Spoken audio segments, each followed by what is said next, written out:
जय माँ स्कंदमाता। प्रिय भक्तगण, आपण मानक आम चैनल ओडिया प्रेरणा को स्वागत जनाऊछु।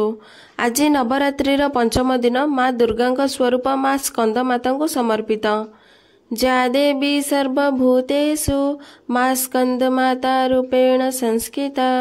नमस्तस्ये नमस्तस्ये नमस्तस्ये नमो नमः।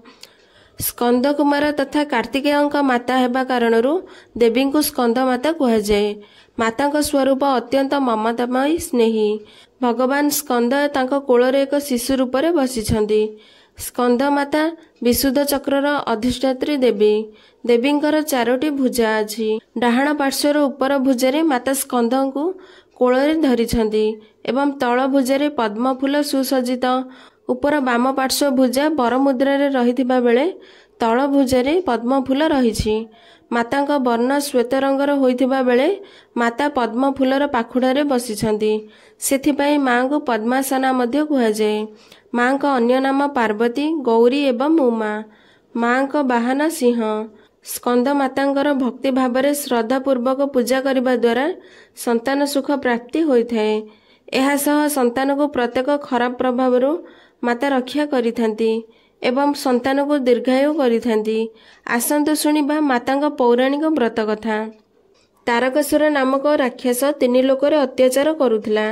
तारकासुर को वरदान प्राप्त होइथिला जे केवल भगवान शिवंग संतान ही ताकू मारि पारिबो। शक्ति बिना शिवंकर संतान होई पारिबो नाही भाबी देवता माने भगवान विष्णुଙ୍କ पाखକୁ साहाय्य पाई गले। किंतु भगवान विष्णु कहिले जे एही परिस्थिति पाई स्वयं तुमे सबु दायी।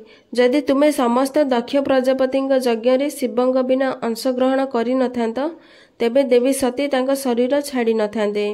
एहा परे विष्णु भगवान तांको देवी पार्वती विषय रे कहिले जे कि आदिशक्ति माता सती अवतार थिले।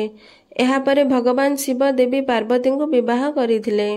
एहा परे भगवान स्कंदंकर जन्म हैला। जेतेबेले कार्तिकेय जन्म हैला माता पार्वती तांको पुओ को युद्ध कला शिखाइथिले। माता पार्वती कार्तिकेय को युद्ध विद्या एवं धर्मर शिक्षा देबा पई स्कंद माता रूप धारण कले।